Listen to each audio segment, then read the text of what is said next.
What is happening everyone, Mystic Fluffy here. In this video I'll be doing the top 5 expansion sets for 2021. There's been a lot of good sets and it's hard to know which one's the best, which one's the worst, but stay tuned guys. I'll reveal out the top 5 sets for this year for Sword and Shield.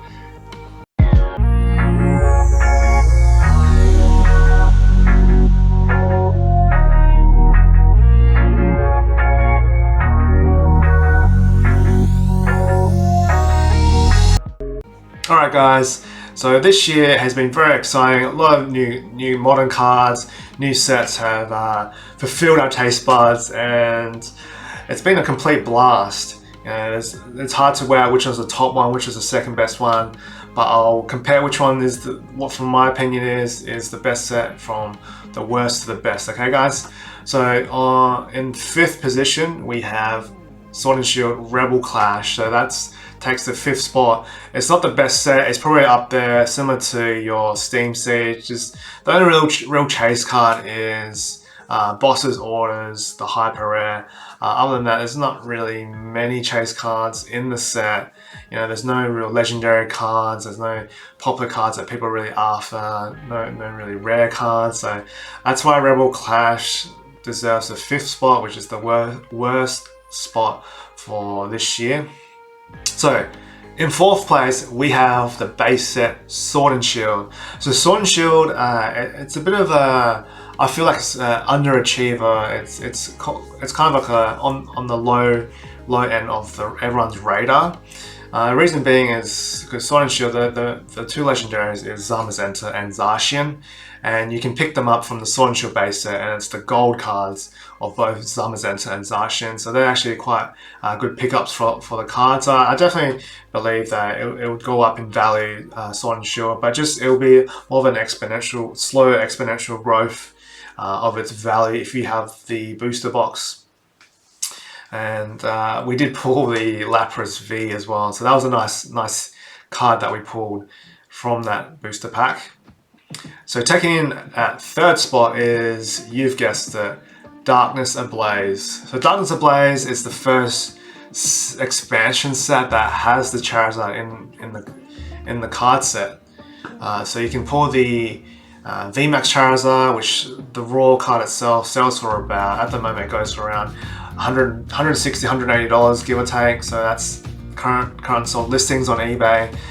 So people are after this card. It will definitely go up in the future if they don't do any more reprints of Sword and Shield base set, which they may or may not. But at the moment, it's a solid card. People are still after it. People are willing to pay for it as well. And other good cards you can get from Darkness Ablaze is, you got Scizor, you got the Hyper Rare Scizor, and you got Salamence, Hyper Rare Salamence. So those two cards, they're not that popular cards, they're from the earlier generation. And I do have a few Darkness Ablaze myself, I do like the set. So coming in at 2nd place, this one's a bit of a tough decision to make. People can argue if it's Vivid Voltage or Champion's Path, which one should be 2nd, which one should be 1st. But for me personally, I have to give 2nd place to Vivid Voltage. I'm going to be hurting some people out there, their feelings, but just listen to that guys. So the reason why Vivid Voltage takes the 2nd place is that there's no real big hitter, big chase cards from Vivid Voltage. I mean, the best card you can get is the Hyper Rare VMAX Chonky Pikachu, which sells for about $300. It is definitely a nice card, and you can get the non-hyper rare version as well, which is a lot less. I think it's about 1/3 or 1/4 of the rainbow rare value. And the other cards you have are the amazing rares, which quality cards you can actually pick up. There's 6 in total. You have Zamazenta, you have Zacian, there's Jirachi, there's Rayquaza, Celebi, and Raikou. So those cards are solid pickups. They are legendary Pokemon. I think the most expensive one is the Jirachi, that fetches for about $40 raw. Second up is Rayquaza, which is about $35-ish or so raw as well. So the Amazing Rares do add value to the Vivid Voltage set. And plus you have the build and battle boxes, which everyone was really after the promo, especially the Charizard, mainly Charizard, and you can also get the Lugia, but people that had access to the staff promos, they were just selling like crazy. But unfortunately, Pokemon has stopped the print run of the staff promos due to people just selling them and flipping them. But Vivid Voltage is a good set, so it was hard to me to decide which one's first, which one's second between Champion's Path and Vivid Voltage. But given that it's very neck on neck with Champion's Path. I mean, I've got some amazing rares there, look absolutely amazing. I love the rainbow effects on the actual card piece. It looks legendary. It's simply worth getting your hands on if you can, while they're cheap, before they do go up in value. So that's all I have to share for Vivid Voltage for the time being. So moving on, first place, I had to give it to Champion's Path. The reason being, let's just start it off. So if it wasn't for the Elite Trainer box, then Vivid Voltage will take it, hands down, #1 spot. But because of the Elite Trainer box, it's the elite product piece you can get from this year. That's what I think. I mean, although it comes with just one promo, the display piece of the Elite Trainer box, you've got Charizard VMAX, and it's an absolute gorgeous card. It's Charizard embodying Champion's Path, and it's orange, it's gold, and it looks quite stunning in my opinion. So you got that, and then inside the Elite Trainer box you have the promo. Promo that goes for about like $30, but it's an absolute stunner as well. I really dig the promo. It's a nice piece to it.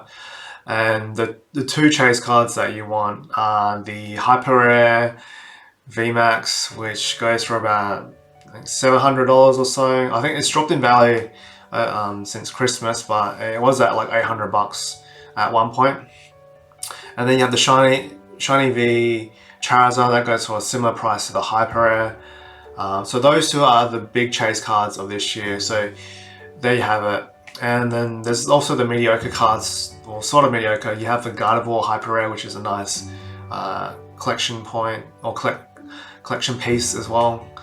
So there you have it. That's why Champion's Path is #1 for the set. I mean, if you compare the whole card list from Sword and Shield so far from this year, the top one is definitely the Charizard Hyper Rare VMAX, and then you got the Charizard Shiny V, and so those two, you know, they're the top two cards for Sword and Shield. There's no question about it. I mean, the next best card is the Chonky Pikachu from Vivid Voltage, and that goes for about $300. And the next one's probably the Charizard promo, but from Vivid Voltage, roughly. But so Champion's Path does sit above the Vivid Voltage. It is a tough choice to make, but there you have it. Champion's Path sits at #1. It's Charizard that rolls above all other Pokemon. It's the card that everyone wants, and they're actually very, very great looking cards, both the Shiny V and the Hyper Rare VMAX Charizard. I'm going to try and get one myself down the track, but at this point it's a bit out of reach for me. I'm going to pay $800 for one, but who knows, maybe in the future, next year I could start that way. But guys, I've probably had some people out there, they probably disagree with me, but there you have it, guys. Guys, if you can, leave a comment below which one you think is the best set for Sword and Shield 2020. That's been a great set, so I'd like to see your opinion, what you think is the best set for this year. And if you can, guys, that would mean a lot to me. I love reading the comments, what you guys say. And that's all I have for you guys today. So as always, keep safe, stay out of trouble, and I'll see you on the next one.